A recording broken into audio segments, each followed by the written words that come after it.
जय हिंद साथियों, आप सभी का स्वागत करता हूं आप सभी के अपने चैनल टारगेट सिलेक्शन में। साथियों, आज के इस वीडियो में यूपी पुलिस कांस्टेबल के लिए बहुत ही इंपॉर्टेंट और बहुत ही साथियों चुनिंदा क्वेश्चंस हम लोग देखेंगे। साथियों, यहां पर हिंदी होगी, उसके अलावा अगर बात करें सामान्य ज्ञान होगी, यूपी जीके होगी साथियों, और यहां पर रीजनिंग होगी और साथियों करंट अफेयर के कुछ बहुत ही इंपॉर्टेंट क्वेश्चन हम लोग देखेंगे। तो अगर आप चाहते हैं साथियों आप अपने एग्जाम में झंडे गाड़ें और आप इस बार साथियों वर्दी लेना चाहते हैं, तो इन सभी का निचोड़ आज किस वीडियो में मैं आपके लिए लेकर आया हूं। इन सभी क्वेश्चंस को देखिएगा और अपने एग्जाम को साथियों क्रैक कीजिएगा। तो पहला सवाल है कि जो अंडे से जन्म लेता है, ठीक है ना, जो अंडे से जन्म लेता है उसको क्या कहा जाता है। अगर आपसे पूछ लिया जाए क्या जो जल से उत्पन्न हो, क्या जो जल से उत्पन्न हो साथियों उसको क्या कहा जाता है, उसको कहा जाता है जलज, ठीक है ना। लेकिन अगर बात करते हैं जो अंडे से जन्म लेता है उसको अंडज कहा जाता है। तो ये दो इंपॉर्टेंट बहुत इंपॉर्टेंट फैक्ट थे जो मैंने आपको बताया। उसके बाद देखिए, जिसके लिए क्रिया की जाए वहां पर कौन सा कारक होता है, इसका मतलब यह है के लिए, यानी कि जिस किसी वाक्य में के लिए कारक आ जाता है, के लिए आ जाता है, तो वहां पर कौन सा कारक होता है साथियों, संप्रदान कारक होता है। जैसे कि मैंने आपके लिए मिठाई बनाई, मैंने आपके लिए रसगुल्ले बनाए, तो जिस किसी वाक्य में अगर के लिए आ जाए और कारक पूछा जाए तो वहां पर संप्रदान कारक होता है। उसके बाद देखिए अगला सवाल है आपके स्क्रीन पर, आपसे पूछा जा रहा है कि रामू ने कपड़े धोए, इस वाक्य में कारक मुझे बताइए। देखिए ने आ जाए, क्या ने आ जाए, और अगर बात करें व्यक्तिवाचक या मान लीजिए कोई संज्ञा आ जाए, ठीक है ना, तो मैं कह सकता हूं अगर किसी का नाम आए और ने आए। पहली बात तो अगर ने वाक्य में आ रहा है तो वहां पर तो 100% कर्तवाच्य हो जाएगा, यानी कि सॉरी कर्ता कारक वहां पर हो जाएगा। कर्ता ने कर्म को करण से, संप्रदान के लिए अपादान से, संबंध काकी के, ऐसे करके आप लोग ध्यान रखेंगे, ठीक है ना। तो कुल मिला के अगर बात करते हैं यहां पर कर्ता की प्रधानता है, ठीक है ना, तो कुल मिला के आपका कारक कौन सा हो जाएगा, कर्ता कारक हो जाएगा, ये आप लोग ध्यान रखेंगे। उसके बाद देखिए अगला सवाल है, मुझे बताइए यहां पर अगर बात करें राम जाता है, इस वाक्य को वर्तमान काल का कौन सा, यानी कि ये वर्तमान काल का कौन सा प्रकार है आपसे पूछा जाए। देखिए राम जाता हो, ठीक है ना, यहां पर अगर बात करें साथियों संभावना लग रही है तो मैं कह सकता हूं राम जाता हो, तो ये आपका संभाव्य वर्तमान काल का उदाहरण हो जाएगा और यही आपका राइट आंसर हो जाएगा। उसके बाद देखिए साथियों अंजुमन हंस रही है, इस वाक्य का सकर्मक क्रिया रूपांतरण क्या होगा मुझे बताइए, ठीक है ना, बताइए।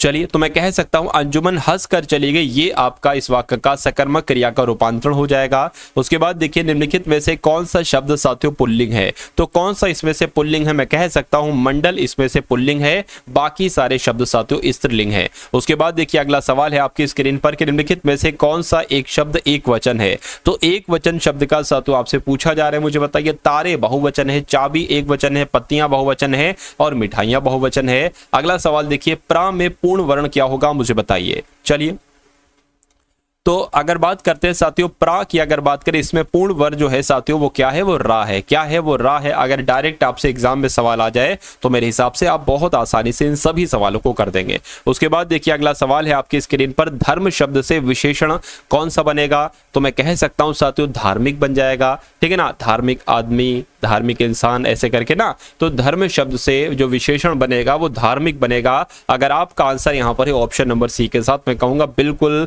करेक्ट है भाई, बहुत बढ़िया, वेरी गुड क्लास। अब उसके बाद देखिए अगला सवाल है आपसे पूछा जा रहा है कि हम कल मनाली जा रहा हूं, रेखांकित शब्द के स्थान पर किस सर्वनाम का प्रयोग होगा, यानी कि यहां पर किस सर्वनाम का प्रयोग होगा। हम कल मनाली जा रहा हूं ये होता है, या मुझसे कल मनाली जा रहा हूं ये भी नहीं होगा, मैंने कल मनाली जा रहा हूं ये भी नहीं होगा, हमने कल मनाली जा रहा हूं ये भी नहीं होगा, मैं कल मनाली जा रहा हूं ये आपका हो जाएगा। यानी कि हम की जगह पर क्या आ जाएगा, मैं आ जाएगा, यानी कि हो जाएगा आपका मैं कल मनाली जा रहा हूं। तो कुल मिला के जिनका आंसर जो लोग भी हैं यहाँ पर ऑप्शन नंबर डी के साथ, मैं कहूंगा कि आंसर आपका बिल्कुल करेक्ट भाई, बहुत बढ़िया, वेरी गुड क्लास। साथियों अगर आप वाकई में यूपी पुलिस एग्जाम को साथियों पास करना चाहते हैं तो आपके लिए दो तरह की पीडीएफ तैयार की गई हैं।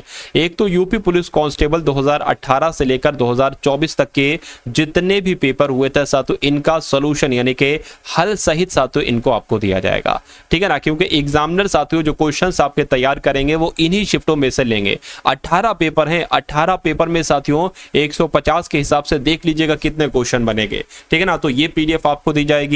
उसके अलावा 10 प्रैक्टिस सेट आपको दिए जा रहे हैं। ये प्रैक्टिस सेट साथियों आपके एग्जाम के लिए बहुत इंपॉर्टेंट है और इसमें मोस्ट मोस्ट इंपॉर्टेंट क्वेश्चन है। ये दोनों पीडीएफ की अगर बात करें सिर्फ आपको 45 रुपए में दी जा रही है साथियों। कैसे इन पीडीएफ को आप प्राप्त कर सकते हैं, मेरा मानना है साथियों कि डिस्क्रिप्शन में एक लिंक है व्हाट्सएप पर पीडीएफ प्राप्त करने का, होगा डाल दिया होगा, ठीक है ना। तो वहां पर आप क्लिक करेंगे साथियों तो आप हमारे व्हाट्सएप पर आ जाएंगे। वहां पर आपको एक बारकोड दिया जाएगा, उस बारकोड पर क्यूआर कोड पर पेमेंट करेंगे 45 का और स्क्रीनशॉट भेजेंगे तो ये पीडीएफ आपको भेज दी जाएगी, ठीक है ना। तो इन दोनों साथियों पीडीएफ को एक बार सरसरी तौर से जरूर देख लीजिएगा एग्जाम हॉल में एंट्री करने से पहले। तो इस क्वेश्चन का राइट आंसर मैंने आपको बता दिया। अब उसके बाद देखिए सरदार पूर्ण सिंह विख्यात है क्या, तो ये तो एक निबंधकार है ना, तो सरदार पूर्ण सिंह साथियों एक निबंधकार के रूप में विख्यात है। आंसर आपका सी के साथ जाएगा।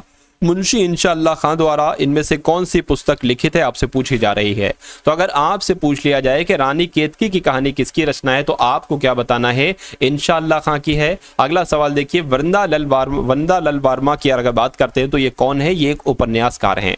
और ये कैसे उपन्यासकार हैं, ये एक ऐतिहासिक उपन्यासकार हैं, ये आप लोग ध्यान रखेंगे साथियों। डायरेक्ट ये सवाल आपसे पूछे जाएंगे, इसलिए जो कुछ मैं आपको करा रहा हूं वो बहुत इंपॉर्टेंट है। इसके बाद सामान्य ज्ञान, रीजनिंग, करंट अफेयर साथियों सब कुछ यहां पर आप लोग जो है ना वो देखेंगे कुछ ही देर में। चलिए अब उसके बाद देखिए अगला सवाल है आपकी स्क्रीन पर कि कबीर की कविता का नाम क्या है। तो कबीर की कविता की अगर बात करते हैं साथियों, कबीर के पद जो है ना ये कबीर की कविता का नाम है। आंसर आपका किस ऑप्शन के साथ जाएगा, ऑप्शन नंबर सी के साथ जाएगा। अगला सवाल देखिए जो अव्यय किसी संज्ञा या सर्वनाम के बाद आकर उस संज्ञा या सर्वनाम का संबंध वाक्य के दूसरे शब्दों से दिखाते हैं उस अव्यय को क्या कहा जाता है, मुझे बताइए। तो यहां पर अगर बात करें साथियों उस अव्यय को क्या कहा जाता है, देखिए संबंध लग रहा है ना, तो संबंध बोधक ही तो अव्यय कहेंगे, यानी कि सवाल में ही तो प्रश्न का उत्तर छुपा हुआ था। उसके बाद देखिए अगला सवाल है इस वाक्य में क्रिया संबंधित त्रुटि पहचानिए और शुद्ध वाक्य चुनिए। चलिए तो क्या आपका यहां पर सही जवाब हो सकता है, देखिए और बताइए सही जवाब आपका क्या है। चलिए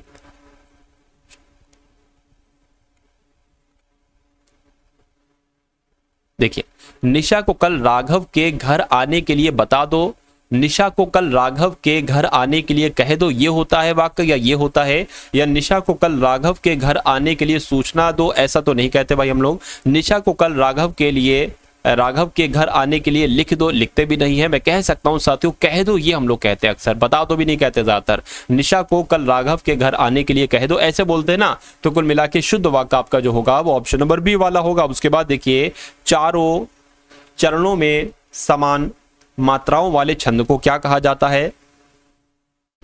चलिए तो इसको देखिए यहां पर समान मात्राएं आ गई ना, तो सममात्रिक छंद कहेंगे, यानी कि चारों चरणों में अगर समान मात्राएं हैं तो उस छंद को क्या कहा जाएगा भाई साहब, सममात्रिक छंद कहा जाएगा। अगला सवाल देखिए नाक कट जाना, इस मुहावरे का मतलब क्या होता है बताइए। तो देखिए जिसकी इज्जत खत्म हो जाना या मैं कह सकता हूं प्रतिष्ठा खत्म हो जाना, प्रतिष्ठा नष्ट हो जाना, इसको ही कहा जाता है भाई मेरी तो नाक कट गई, तुम्हारी तो नाक कट गई। तो कुल मिला के राइट आंसर आपका ऑप्शन नंबर ए है। विभत्स रस का स्थायी भाव क्या है मुझे बताइए। तो विभत्स रस का स्थायी भाव क्या होता है साथियों, जुगुप्सा होता है। क्या होता है, जुगुप्सा होता है। राइट आंसर आपका जाएगा बी के साथ। अगला सवाल देखिए कि आपसे पूछा जा रहा है कि निम्नलिखित में से कौन अविकारी शब्द है, मुझे बताइए। देखिए यहां पर अगर बात करें अविकारी वो शब्द होते हैं जिसमें कोई विकार नहीं हो सकता, यानी कि जिसमें कोई परिवर्तन नहीं हो सकता है। तो मैंने आपको बताया था कि जितने भी अव्यय शब्द होते हैं ये सब अविकारी होते हैं। और क्रिया विशेषण की अगर बात करें जैसे मान लीजिए धीरे धीरे, ठीक है ना, धीरे धीरे, तो इसमें आप कुछ परिवर्तन नहीं कर सकते हो। या मैं कह सकता हूं तेज तेज, ठीक है ना, मैं क्या कह सकता हूं तेज तेज, तो ये भी आपके अव्यय शब्द भी आपके अविकारी कहलाए जाते हैं। और जो क्रिया विशेषण होते हैं ये भी आपके अविकारी शब्द ही कहलाए जाते हैं। तो मैं कह सकता हूं कि आंसर आपका ऑप्शन नंबर डी हो जाता। उसके बाद देखिए सुनैना खा रही है, क्या पूछ रहा है साथियों, सुनैना खा रही है, इस वाक्य का भाववाचक को अगर आप बदलेंगे तो साथियों कैसे बदलेंगे बताइए। सुनैना खा रही है, सुनैना खाना, ठीक है ना। देखिए अगर इसको भाववाच्य में बदलना है तो उस वाक्य में से जरूर आना चाहिए और वो वाक्य में नहीं जरूर होना चाहिए। तो इसमें से भी नहीं है और नहीं भी नहीं है, इसमें से तो है नहीं भी है इसमें साथियों। इसकी अगर बात करें इसमें भी नहीं, इसमें नहीं है और से नहीं है, तो मैं कह सकता हूं कि आंसर आपका बी के साथ जाएगा। सुनैना से खाना नहीं खाया जाता, ये आपका भाववाच्य बन जाएगा, इसका रूपांतरण करके बनाया गया है। उसके बाद देखिए अगला सवाल है आपसे पूछा जा रहा है कि द्वंद्व समास बीच प्रयोग होने वाला विराम चिन्ह कौन सा, यानी कि द्वंद्व समास की अगर बात करते हैं जैसे मान लीजिए मैंने यहां पर साथियों लिखा आजकल, तो मैंने यहाँ पर बीच में एक योजक चिन्ह लगा दिया। अगर आपसे पूछे कि इसमें कौन सा समास है तो आपको क्या बताना है साथियों, आपको बताना है इसमें तो भाई साहब द्वंद्व समास है, ठीक है ना, द्वंद्व समास है। तो मैं कह सकता हूं बीच में जो चिन्ह लगता है उसको योजक चिन्ह कहा जाता है, और योजक चिन्ह ऑप्शन नंबर सी वाले में, यानी कि यही आपका बिल्कुल करेक्ट आंसर है भाई साहब। बहुत बढ़िया, वेरी गुड क्लास। साथियों जिन लोगों ने भी इस वीडियो को अगर लाइक नहीं किया तो साथियों तुरंत इस वीडियो को लाइक कर दीजिए, और जिन लोगों ने चैनल पर साथियों जो लोग नए हो और चैनल को अभी तक सब्सक्राइब नहीं किया उन सभी लोगों से रिक्वेस्ट है साथियों चैनल को आप लोग एक बार सब्सक्राइब जरूर कर दीजिएगा। उसके बाद देखिए साथियों दिए गए शब्द का समानार्थी शब्द आप चुनिए, यानी कि आंसू का समानार्थी शब्द क्या है। आंसू को जुल्म थोड़ी ना कहते हैं, व्याधि भी नहीं कहते हैं, ठीक है ना, अश्रु कहा जाता है। क्या कहा जाता है? अश्रु कहा जाता है आंसू को। यानी कि आपका अगर आंसर ऑप्शन नंबर डी है तो मैं कहूंगा कि आपका आंसर बिल्कुल करेक्ट है। उसके बाद देखिए पानी शब्द से अर्थ नहीं है, यानी कि देखिए पानी को जल कहा जाता है, ठीक है ना, पानी शब्द से अर्थ नहीं है, पानी को बंधन नहीं कहेंगे, बंधन नहीं कहेंगे तो मैं कह सकता हूं यही आपका राइट आंसर है। कहीं ना कहीं चमक भी कहते हो, प्रतिष्ठा भी कह सकते हैं। उसके बाद देखिए अगला सवाल है कि ईय प्रत्यय से बना शब्द इसमें से कौन सा है, बताइए। तो अगर बात करें देखिए आनंदित तो साथियों नहीं बना है ईय प्रत्यय से, विद्यार्थी भी नहीं बना है, शारीरिक भी नहीं बना है, लेकिन हाँ रमणीय साथियों जो है ना इसमें प्रत्यय क्या आया है, इसमें प्रत्यय साथियों ईय ही आया है। तो कुल मिला के आपका अगर आंसर है ऑप्शन नंबर बी तो मैं कहूंगा कि आपका आंसर बिल्कुल करेक्ट है। ये देखिए साथियों सवाल आपके एग्जाम में पूछा जाता है कि बगुला एक तद्भव शब्द है, इसका तत्सम शब्द की अगर बात करें तो वक हम लोग कहेंगे, यानी कि वक की अगर बात करें वक को तद्भव में क्या कहते हैं साथियों, बगुला कहते हैं। इतनी बात आप लोग ध्यान रखेंगे। उसके बाद देखिए अगला सवाल है, आपसे पूछा जा रहा है साथियों कृपण का विलोम क्या होगा, यहां पर मुझे बताइए। तो कृपण का विलोम आपसे यहां पर पूछा जा रहा है, मुझे बताइए। साथियों देखिए अगर आप एग्जाम को पास करना चाहते हैं तो आपको हिंदी के सेक्शन में बहुत शानदार स्कोर करना होगा, यानी कि 37 क्वेश्चन आएंगे और 37 में से 37 सवाल आपको बिल्कुल सही करना होंगे हिंदी में।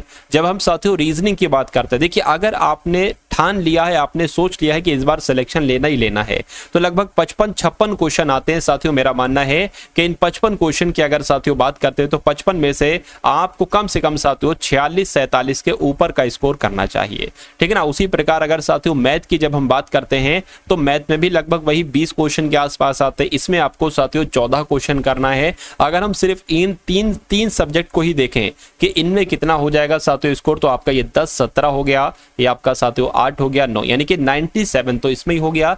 अगर साथियों मान लेते हैं जीके में आप भाई साहब कुछ नहीं कितने कर लोगे भाई साहब, अगर बात करें 18 भी मान लीजिए कर लीजिए जीके में, तो ये आपका स्कोर कितना हो गया, ये आपका स्कोर हो गया साथियों 115, ठीक है ना। 115 क्वेश्चन पर तो साथियों 100% है आपका फाइनल सिलेक्शन हो जाए। तो इतना स्कोर करिए, मेरा मानना है कि सिलेक्शन आपका बहुत आराम से हो जाएगा। और जितनी क्लासेस मैंने आपको पढ़ाई है, जितना कंटेंट मैंने आपको दिया है, अगर आपने साथियों अभी तक नहीं देखा है, मान लीजिए आपने पहली बार इस क्लास में एंट्री की है, तो मेरा मानना है कि अगर आप मेरी पिछले 15 दिन की क्लासेस देख लेंगे, जाइएगा वीडियो वाले सेक्शन में, जितनी 15 दिन में मैंने क्लासेस डाली हैं सभी देख डालिएगा। मेरा मानना है कि इतना स्कोर आपका बहुत आराम से आने लगेगा, यानी कि आप पीक पे उठने लगोगे, टॉप पे जाने लगोगे, तैयारी आपकी मजबूत होने लगेगी 1 बाय 1 क्लासेस को देखने के बाद। और उसके अलावा जितनी क्लासेस मैं अब लगातार ले रहा हूं आपको दूंगा, वो भी आपको देखना है। तो अगर आप वाकई में एक वर्दी लेना चाहते हैं तो साथियों ये जो चीजें मैंने आपको बताई हैं वो काम आपको करना है। देखिए कृपण की अगर बात करें, इसका विलोम क्या होता है साथियों, तो कृपण का विलोम क्या होता है, दाता होता है। कृपण को एक तरीके से कंजूस कहा जाता है, ठीक है ना, लालची व्यक्ति कहते हैं, कंजूस कहते हैं, और दाता को क्या कहते हैं भाई, देने वाला व्यक्ति कहते हैं, दानी कहते हैं। तो आपका राइट आंसर जो जाएगा वो ऑप्शन नंबर बी के साथ जाएगा। अगला सवाल आपके स्क्रीन पर है, मुझे बताइए कि अगर स्वल्प क्या सुधन अल्प की अगर बात करें तो इसका संधि क्या होगी, मुझे बताइए। सालप होगी नहीं, सुलाप होगी नहीं, स्वल्प हो जाएगी। यानी कि अगर कल को आपसे पूछे कि स्वल्प का संधि विच्छेद क्या होगी तो आप क्या बताओगे साथियों, सुधन अल्प आपको बताना है। तो इतनी बात आप लोग क्या करेंगे साथियों, आप लोग ध्यान रखेंगे, ठीक है ना। चलिए भाई अब उसके बाद देखिए अगला सवाल है आपकी अच्छा यहां पर अगर पूछे संधि कौन सी है तो यहां पर यड़ संधि है। कैसे यहां पर यड़ संधि है, मैंने ट्रिक आपको बताई थी कि आधा अक्षर देखने को मिल जाए और उसके बाद वा या देखने को मिल जाए तो वहां पर हमेशा यड़ संधि ही होती है। अच्छा उसके अलावा कौन कौन से शब्दों में यड़ संधि होती है ये भी मैं आपको बता देता हूं, जैसे कि इत्यादि शब्द, ठीक है ना। इत्यादि शब्द की बात करें तो एक मात्रा और लगा लीजिए। इत्यादि शब्द की अगर बात करते हैं साथियों तो यहाँ पर आपकी यण संधि है। उसके अलावा अगर बात करते हैं साथियों अन्वित शब्द में भी साथियों यण संधि है, आप लोग ध्यान रखें। अन्वित का संधि विच्छेद क्या होगा, अनुधन इत हो जाएगा, अनुधन इत हो जाएगा, और इत्यादि का संधि विच्छेद क्या हो जाएगा, इति धन आदि हो जाएगा। तो इतनी बातें भी आप लोग क्या करेंगे, ध्यान रखेंगे। उसके बाद देखिए अगला सवाल है आपकी स्क्रीन पर, मुझे बताइए। चलिए इसको मैं थोड़ा जूम कर लेता हूं, ठीक है। आपको थोड़ा सा छोटा यहां पर नजर आ रहा हो इसको, इसलिए मैं क्या कर लेता हूं, थोड़ा सा जूम कर लेता हूं, ठीक है ना। क्वेश्चन आपका यहां से स्टार्ट है। देखिए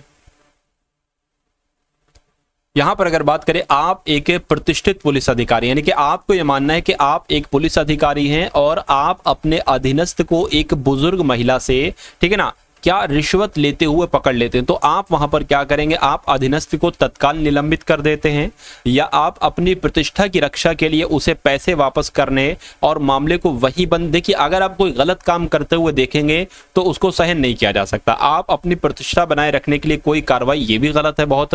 आप यह सत्यापित करने के लिए एक टीम का गठन करेंगे कि क्या अधीनस्थ हमेशा रिश्वत लेता है या सिर्फ एक बार था, ऐसा थोड़ी ना करेंगे। तो मैं कहूंगा आप अधीनस्थ को तत्काल निलंबित कर दें। क्यों? क्योंकि वो एक बुजुर्ग महिला से रिश्वत ले रहा है।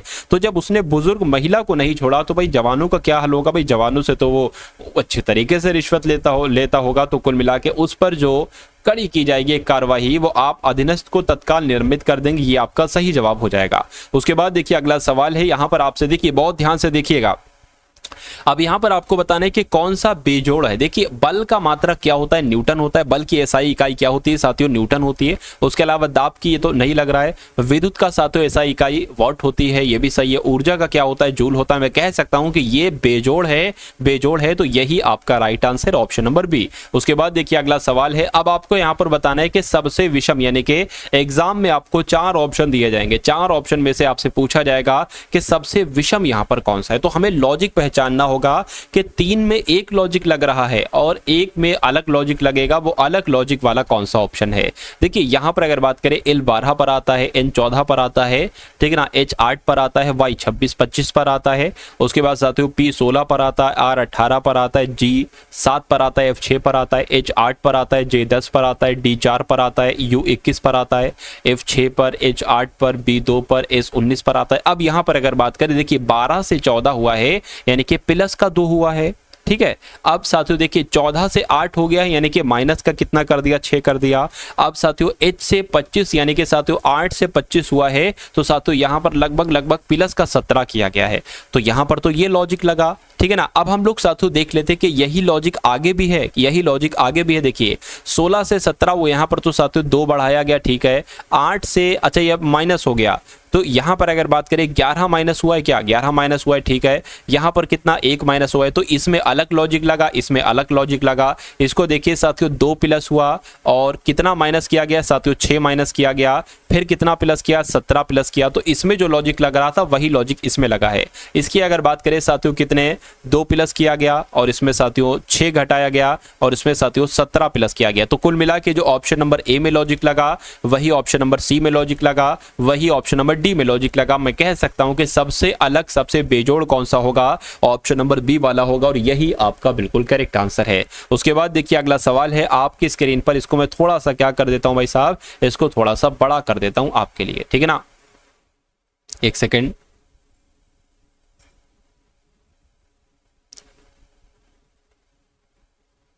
आपको इसमें से बताना क्या है ये भी एक बार देख लीजिए। ये हो गया ये ए वाला ऑप्शन, ये हो गया साथियों आपके लिए बी वाला ऑप्शन, और ये वाला आपके लिए हो गया साथियों सी वाला ऑप्शन, ठीक है ना।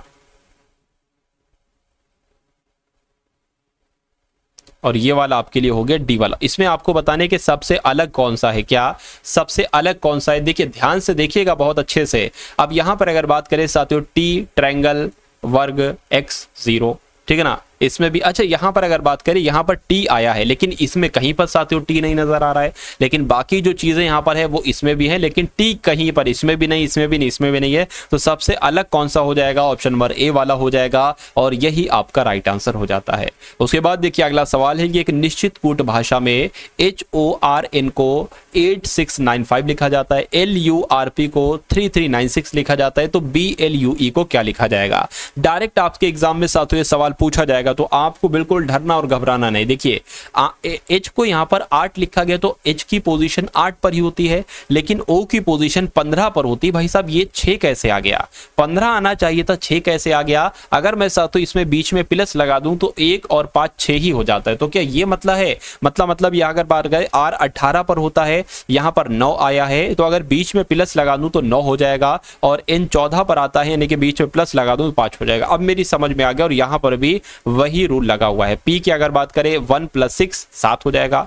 देखिए बी के लिए 2 आ जाएगा क्योंकि ये सिंगल है। एल के लिए 12 आता है यानी कि 1 + 2 3 आ जाएगा। यू 21 आता है यानी कि 3, एच 5 आता है, ई 5 आता है। तो मैं कह सकता हूं 2335 कहां पर लिखा हुआ है, 2335 आपका ऑप्शन नंबर डी में लिखा हुआ है। तो यही आपका बिल्कुल करेक्ट आंसर हो जाता है। अब उसके बाद देखिए अगला सवाल है, आपके स्क्रीन पर साथियों देखिए और मुझे बताइए कि आपका राइट आंसर यहां पर क्या हो सकता है। यानी कि जो प्रश्नवाचक चिन्ह की जगह पर आपको नजर आ रहा है कि यहां पर क्या आएगा, बस इतनी सी बात आपसे पूछी जा रही है, मुझे बताइए। देखिए इसमें अगर बात करते हैं साथियों, क्या यहां पर साथियों Z से क्या हुआ है, D हुआ है, यानी कि कितना आगे बढ़ा है साथियों, मैं कह सकता हूं 4 आगे बढ़ा है। D से साथियों H हुआ है, कितना आगे बढ़ा है, 4 आगे बढ़ा है। उसी प्रकार H से L हुआ है साथियों, 4 आगे बढ़ा है, और L से P हुआ है यानी कि 4 आगे बढ़ा है। तो यहां पर साथियों मालूम करने के लिए भी हम क्या करेंगे, 4 आगे बढ़ाएंगे तो कितना आ जाएगा साथियों, मेरे हिसाब से T आ जाना चाहिए, T आ जाए क्योंकि T 20 पर होता है। उसके बाद अगर यहां पर बात करें, देखिए 49 से कितना हुआ है, 90 हुआ है। तो 49 से 90 जो हुआ है कितना बड़ा है साथियों, अगर 50 कर दें तो 41 हो जाएगा। तो ये साथियों 41 बड़ा है, ठीक है ना। यहां पर ये कितना बड़ा है, ये भी 41 ही बड़ा है, और ये भी क्या 41 बड़ा है, बिल्कुल ये भी साथियों 41 बड़ा है। तो मैं कह सकता हूं 213 में भी साथियों 41 हमें प्लस करना होगा, 4 5 2 यानी कि यहां पर 254 आ जाएगा। तो ऑप्शन देखिए जिसमें T254 लिखा हो, तो T254 कहां पर लिखा हुआ है, ऑप्शन नंबर डी में लिखा हुआ है। तो यही आपका बिल्कुल करेक्ट आंसर हो जाता है। और जिन्होंने भी साथियों यहां पर ऑप्शन नंबर डी का चयन किया है उन सभी का आंसर बिल्कुल करेक्ट है भाई, बहुत बढ़िया, वेरी गुड क्लास। उसके बाद देखिए अगला सवाल है आपकी स्क्रीन पर। यहां पर अगर बात करें साथियों, देखिए ये जो आपको नंबर्स एक तरीके से दिख रहे हैं और बीच में स्टार्स दिख रहे हैं, यहां पर आपको कौन से ऑप्शन वाले साथियों चिन्ह रखना चाहिए ताकि तो एक कैलकुलेशन करने पर 22 आ जाए। तो साथियों हम देख लेते हैं 16 3 2 11 9 बराबर क्या आना चाहिए साथियों, 22 आना चाहिए। अगर हम ऑप्शन नंबर ए वाले को ठीक माने, यानी कि सबसे पहले गुणा है, उसके बाद भाग है, और उसके बाद साथियों प्लस है, और उसके बाद माइनस है। अब यहां पर अगर बात करें साथियों, देखिए 16 गुणा 3 बटे 2 आ जाएगा, भाग होना है ना, तो यह साथियों 8 हो जाएगा, 8 3 24, तो 24 प्लस आपका 11 कितना हो जाएगा साथियों, मैं कह सकता हूं देखिए 24 प्लस 11 तो आपका कितना हो जाएगा, 34 से 35 हो जाएगा। 35 में से 9 जाएगा तो 22 नहीं आएगा। यानी कि अगर बात करें साथियों ये आपका सही यहां पर नहीं बैठ पाएगा, ठीक है ना। अब ऑप्शन नंबर बी वाले को हमें करना होगा, ऐसे ही एक एक करके साथियों हम इसको कर सकते हैं। देखिए 16 3 2 11 9 इन सब की कैलकुलेशन करने के बाद 22 आना चाहिए। तो अगर हम इस ऑप्शन को सही माने तो गुणा लिखा हुआ गुणा लिख दिया, भाग लिखा है भाग लिख दिया, ठीक है, फिर माइनस आ जाएगा और फिर प्लस आ जाएगा। अगर हम इसको कैलकुलेट करें साथियों तो क्या आया था, मान लीजिए 16 3 48, 16 3 48 या ऐसा करो, ठीक है ना। ये आपका 8 आ जाएगा, 8 16 24, यहाँ पर 24 आया था पहले भी, माइनस 11 प्लस आपका यहाँ पर 9 आ जाएगा, यानी कि 24 माइनस कितना आ जाएगा साथियों 2 आ जाएगा। अरे भाई 11 में से 9 जाएगा ना तो कितना 2 बचेगा, तो मैं कह सकता हूँ 22 आ जाएगा, यानी कि 22 बराबर 22 हो गया। तो आपका राइट आंसर जो जाएगा वो ऑप्शन नंबर बी के साथ जाएगा, और जिनका आंसर यहाँ पर बी है तो बिल्कुल करेक्ट है। अब देखिए ये माइनस का है बड़ी संख्या, ये प्लस का है, तो माइनस प्लस माइनस होता है, यानी कि दोनों घटेंगी, और जो बड़े नंबर में चिन्ह है माइनस का है तो वो चिन्ह साथियों साथ में आएगा। उसके बाद देखिए अगला सवाल है, इसको मैं क्या करता हूं साथियों थोड़ा सा बड़ा कर देता हूं, चलिए मैं इसको साथियों ऐसा करता हूं, आपको बता देता हूं, ठीक है ना। चलिए इसको मैं खुद बनाकर यहां पर आपको दिखा दे। देखिए 3 है, ठीक है ना, 1 2 और ये आपका साथियों 3, बीच वाले में क्या है, अगर मैं कलर साथियों यहाँ पर चेंज करूं तो मैं कलर यहाँ पर चेंज कर लेता हूं। बीच में आपका क्या है, बीच में आपका 12 संख्या। पहले अगर इसकी बात करें तो ये मदर हैं, ये क्या है साथियों, ये मदर हैं, और ये क्या है साथियों, ये फार्मर है। ये कौन है, ये फार्मर लोग हैं, और ये कौन है साथियों, साइंटिस्ट, ठीक है ना, वैज्ञानिक लोग हैं। चलिए साइंटिस्ट लोग हैं। अब इसकी अगर बात करें यहाँ पर साथियों 100 लिखा हुआ है, यहाँ पर 10 लिखा हुआ है, यहाँ पर 48 है, यहाँ पर 27 है, यहाँ पर 36 है, ठीक है ना, हाँ भाई 36 ही है। उसके बाद साथियों यहाँ पर 18 है। अब आपसे पूछा जा रहा है क्या कि कितने किसान माताएं, यानी कि कितनी माताएं हैं जो कि वैज्ञानिक ना हो। तो मैं कह सकता हूं 27 नंबर की अगर बात करें तो ये किसान भी हैं और ये माताएं भी हैं, लेकिन वैज्ञानिक नहीं है। तो 27 आपका साथियों क्या होगा, बिल्कुल सही जवाब हो जाएगा। और जिनका आंसर यहाँ पर सी है तो मैं कहूंगा बिल्कुल करेक्ट है। उसके बाद देखिए अगला सवाल है आपके स्क्रीन पर कि तस्वीर में एक महिला की ओर इशारा करते हुए सोनिया ने कहा, मान लीजिए सोनिया आप हैं, एक तस्वीर है, इसमें कोई महिला है, इसकी तरफ आप इशारा करते हुए कहती हैं, आप सोनिया है, आप कहती हैं कि वह मेरी दादी की इकलौती बहू। आपकी दादी की इकलौती बहू कौन होंगी, आपकी माँ होंगी, यानी कि आपकी माँ है, यानी कि ये कौन है, ये आपकी माँ है। तो सोनिया यानी कि आप महिला से किस प्रकार संबंधित हैं, किस प्रकार, यानी कि वो आपकी माता जी हैं। और महिला लिखा हुआ है तो वो महिला आपको क्या कहेंगी, आपको क्या कहेंगी, महिला पुत्री कहेंगी। तो साथियों पुत्री आपका यहाँ पर जो होगा वो बिल्कुल सही जवाब हो जाएगा। और जिनका भी आंसर यहाँ पर है ऑप्शन नंबर सी के साथ, मैं कहूंगा कि आंसर आपका बिल्कुल करेक्ट है। साथियों जिन्होंने भी अभी तक इस वीडियो को लाइक नहीं किया तुरंत साथियों लाइक कर दीजिए। अब यहाँ पर अगर बात करें साथियों 1 से 6 तक संख्याएं अंकित में बिल्कुल हैं, उस संख्या का चयन कीजिए जो 1 के विपरीत है। अब देखिए 1 कहां पर है, एक तो 1 यहां पर है और 1 यहां पर है, ठीक है ना, और कहीं पर है साथियों, कोई दिक्कत नहीं। देखिए अब 1 के अलावा यहां पर एक तो 5 आया है और 3 आया है। तो आप देखिए किसमें 5 और 3 लिखा हुआ है, ठीक है ना, 5 और 3, 5 इसमें लिखा है, 3 इसमें लिखा है, यानी कि मैं कह सकता हूं कि इस 1 का विपरीत क्या होगा, 2 होगा। तो 2 आपका साथियों बिल्कुल सही जवाब हो जाएगा। इस टाइप के क्वेश्चन को आपको ऐसे ही करना होता है। उसके बाद देखिए अगला सवाल है आपके स्क्रीन पर साथियों, देखिए और मुझे बताइए कि आपका यहाँ पर जो सही जवाब है वो किस ऑप्शन के साथ जाएगा। इसको मैं थोड़ा सा बड़ा कर दूं, बिल्कुल मैं इसको क्या करता हूं, बड़ा कर देता हूं आपके लिए।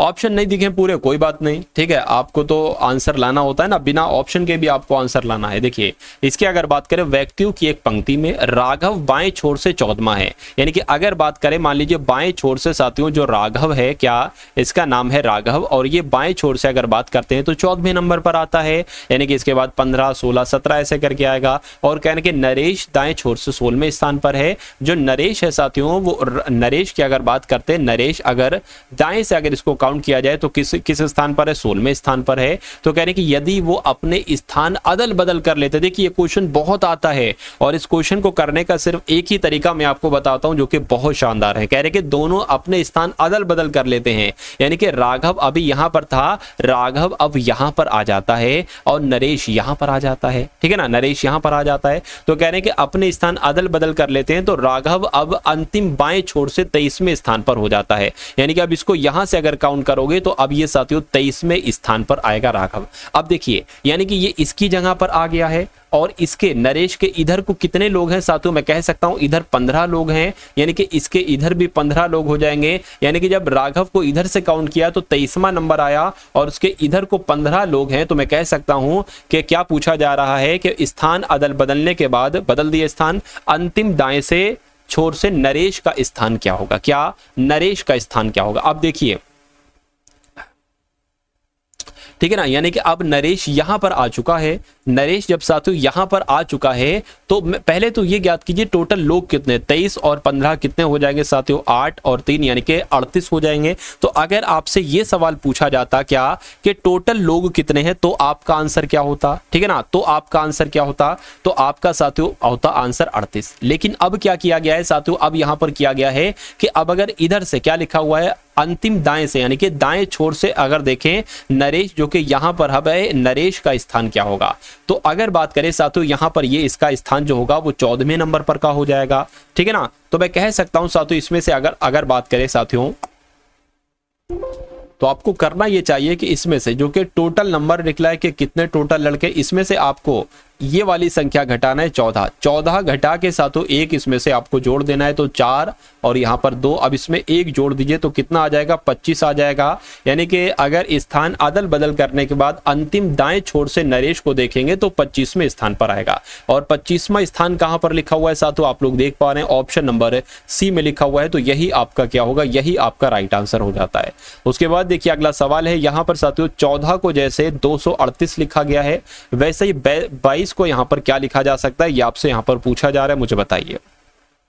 देखिए अगर यहाँ पर अगर बात करें 14 का स्क्वायर, अगर 14 की 14 से गुणा करेंगे तो कितना आ जाएगा, 196 आ जाएगा। यानी कि 14 की गुणा 14 से जो है ना वो नहीं करना है। अगर 14 की 15 से गुणा करेंगे तो कितना आ जाएगा, ठीक है। अगर 14 की गुणा साथियों हम किससे करें, 14 की गुणा एक बार 17 से करके देखिए तो कितना आता है। देखिए 7 चौक 28 हो जाएगा और 7 एकम 7 और यहाँ पर 9 आ जाएगा, यहाँ पर पूरा 14 आ गया, यानी कि 8 और ये 13 और ये 1 यानी कि 238 आ गया। यानी कि जब हमने 14 की गुणा 17 से की, इसमें 3 नंबर बढ़ा के, 14 में 3 नंबर बढ़ाए हैं, 17 से की तो 238 आ रहा है।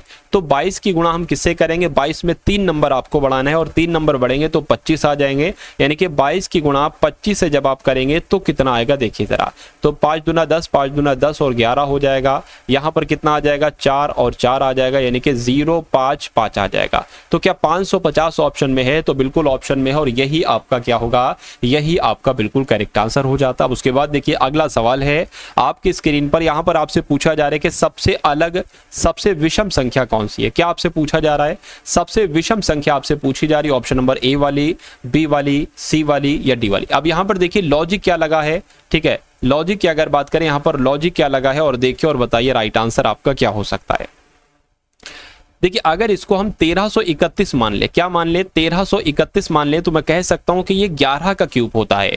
ठीक है, क्या होता है, 11 का क्यूब होता है। अगर हम इसको 12 का क्यूब मान ले, ठीक है ना, 12 का क्यूब होता है 1728 होता है। यानी कि 13 के क्यूब में इसमें भी 1 प्लस हुआ है, 12 के क्यूब में जो कि 1728 होता है इसमें भी 1 प्लस हुआ है। ठीक है, अगर हम इसकी बात करें 2198 की, अगर हम 13 का क्यूब करें, क्या 13 का साथियों यहाँ पर अगर हम क्यूब करें तो 2197 आता है। क्या आता है, 2197 आता है, इसमें 1 प्लस हुआ है। और अगर यहाँ पर अगर बात करें साथियों, ये क्या है, 15 के क्यूब के आसपास है। 15 का क्यूब कितना होता है साथियों, 225। ठीक है, 15 का स्क्वायर 225 होता है और अगर इसकी 15 से गुणा करेंगे तो कितना आ जाएगा, 5 दूना 10 और ये आपका 12 आ गया, 5 दूना 10 और आपका 11 आ गया। उसी प्रकार 2 2 यहाँ पर 5 आ गया, 5 7 3 3 आ गया। तो ये तो पूरा 15 का क्यूब लिखा हुआ है, लेकिन यहाँ पर क्या लिखा होना चाहिए था, एक बड़ा होना चाहिए था, यानी कि 3376 लिखा होना चाहिए था। तो मैं कह सकता हूँ कि सबसे अलग यानी कि सबसे विषम यहाँ पर जो ऑप्शन होगा वो ऑप्शन नंबर डी वाला होगा और यही आपका क्या होगा साथियों, यही आपका बिल्कुल करेक्ट आंसर हो जाएगा।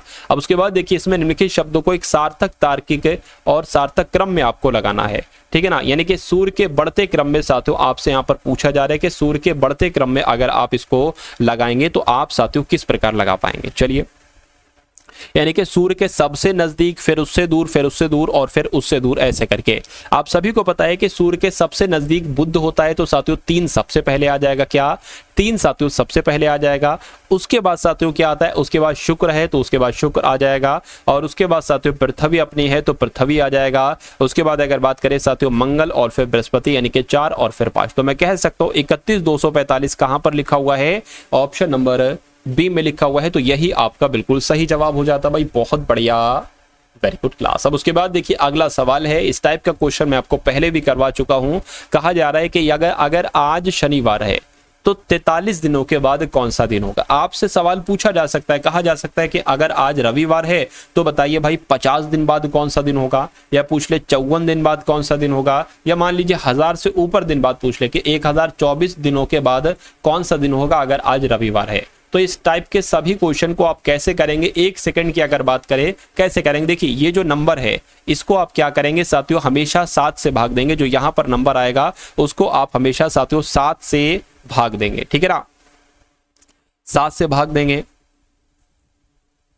तो 7 से भाग दीजिए, 7 पंजे 35, 7 छंग आपका 42। तो इसमें से कितना बचा, 42 आया, यह है 43, यानी कि 1 शेष बचा। तो वो 1 इसमें जोड़ दीजिए शनिवार में। जब शनिवार में 1 जोड़ेंगे तो साथियों क्या आ जाएगा, रविवार आ जाएगा। यानी कि मैं कह सकता हूं कि अगर आज शनिवार है तो 43 दिनों के बाद कौन सा दिन होगा, रविवार होगा। यानी कि रविवार आपके इस क्वेश्चन का बिल्कुल सही जवाब हो जाता भाई, बहुत बढ़िया, वेरी गुड क्लास। चलिए अब उसके बाद देखिए अगला सवाल है आपके स्क्रीन पर, देखिए और मुझे बताइए कि आपका राइट आंसर यहां पर किस ऑप्शन के साथ जा सकता है। चलिए क्या कहा गया यहां पर, देखिए कि 91 है, 102 आ गया, उसके बाद 139 आ गया, उसके बाद कौन सा नंबर आएगा ये आपसे पूछा जा रहा है।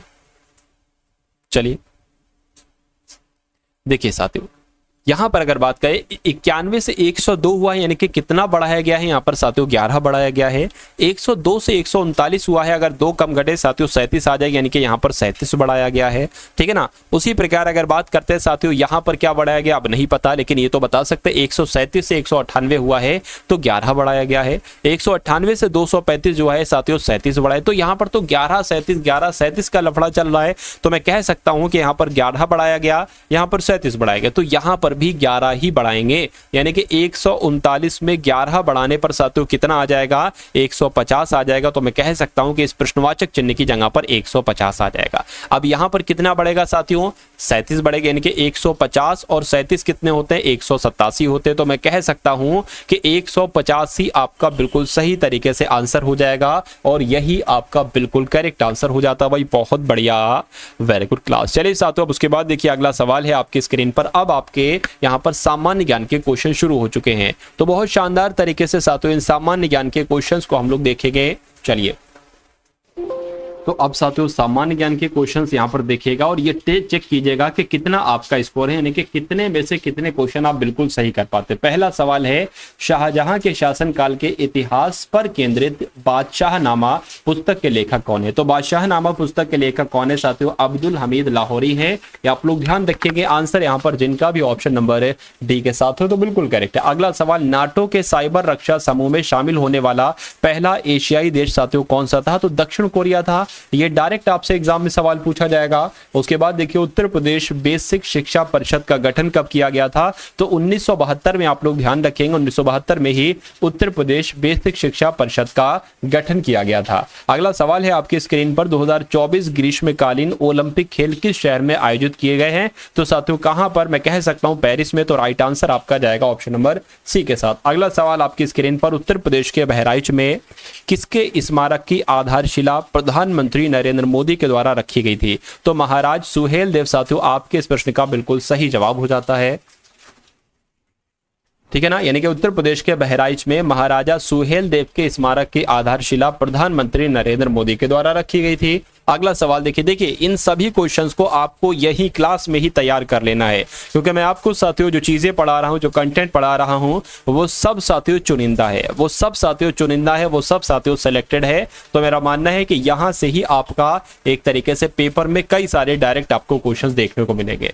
चलिए अब अगर बात करें किसकी स्थापना गोपाल कृष्ण गोखले ने की थी। तो अगर भारतीय समाज सेवक संघ की स्थापना किसने की थी, ऐसा सवाल आपसे पूछा जाए तो आपको बताना है गोपाल कृष्ण गोखले द्वारा ही भारतीय समाज सेवक की स्थापना की गई थी। उसके बाद देखिए अगला सवाल है आपसे पूछा जा रहा है कि भारत की सबसे उत्तरी ट्रांस हिमालयी श्रेणी कौन सी है। तो काराकोरम श्रेणी है। क्या काराकोरम श्रेणी है साथियों, आप लोग ध्यान रखेंगे। उसके बाद देखिए केंद्र सरकार ने दक्षता और पारदर्शिता बढ़ाने के लिए किस विभाग के लिए एक एकीकृत पोर्टल लॉन्च किया है। तो साथियों केंद्रीय नारकोटिक्स ब्यूरो आपका बिल्कुल सही जवाब हो जाता है, यानी कि आंसर आपका जाएगा ऑप्शन नंबर बी के साथ। उसके बाद देखिए जीएसटी भारत में लगाया जाने वाला एक अप्रत्यक्ष कर है। जीएसटी की फुल फॉर्म क्या होगी। ये एक इनडायरेक्ट टैक्स है साथियों, जो जीएसटी है। अगर बात करें गुड्स एंड सर्विसेज टैक्सेस, इसकी साथियों क्या फुल फॉर्म होगी मुझे बताइए। गुड्स एंड, देखिए ये भी नहीं हो सकता, ये भी नहीं हो सकता, ये भी नहीं हो सकता। आंसर आपका ठीक है ना,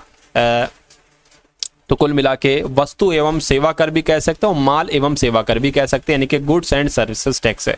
उसके बाद देखिए अगला सवाल है आपकी स्क्रीन पर, आपसे पूछा जा रहा है कि किसी वस्तु पर दाब बढ़ाने पर वस्तु का आयतन कैसा हो जाता है, बढ़ता है या घटता है, या फिर उसका घनत्व बढ़ता है घटता है। डायरेक्ट आपसे क्वेश्चन पूछा जाता है। आप लोग ध्यान रखेंगे कि किसी वस्तु पर दाब बढ़ाया जाता है तो उसका आयतन घटता है और उसका घनत्व जो होता है वो साथियों बढ़ जाता है। ये पॉइंट आप लोग ध्यान रखेंगे। अगला सवाल है आपके स्क्रीन पर कि प्रकाश संश्लेषण प्रक्रिया के दौरान निम्नलिखित में से कौन सी घटना नहीं होती है। तो कौन सी घटना नहीं होती है। क्लोरोफिल द्वारा प्रकाश ऊर्जा का अवशोषण होता है। प्रकाश ऊर्जा को रासायनिक ऊर्जा में परिवर्तित करना यह भी होता है। पानी के अणुओं को हाइड्रोजन और ऑक्सीजन में विभाजित करना होता है। हाइड्रोजन के लिए कार्बन डाइऑक्साइड का ऑक्सीकरण ये नहीं होता है। तो मैं कह सकता हूं प्रकाश संश्लेषण प्रक्रिया के दौरान इनमें से कौन सी घटना नहीं होती है, जो ऑप्शन नंबर डी में लिखी हुई है। उसके बाद देखिए अगला सवाल है आपकी स्क्रीन पर साथियों, देखिए और मुझे बताइए कि राइट आंसर आपका क्या है। पूछा जा रहा है कि Lucknow Akhil Bharatiya police station police athletics championship का उद्घाटन किसने किया है साथियों? तो मुख्यमंत्री योगी आदित्यनाथ के द्वारा किया गया था। क्वेश्चन बहुत इंपॉर्टेंट है और आपके एग्जाम में पूछा जाएगा।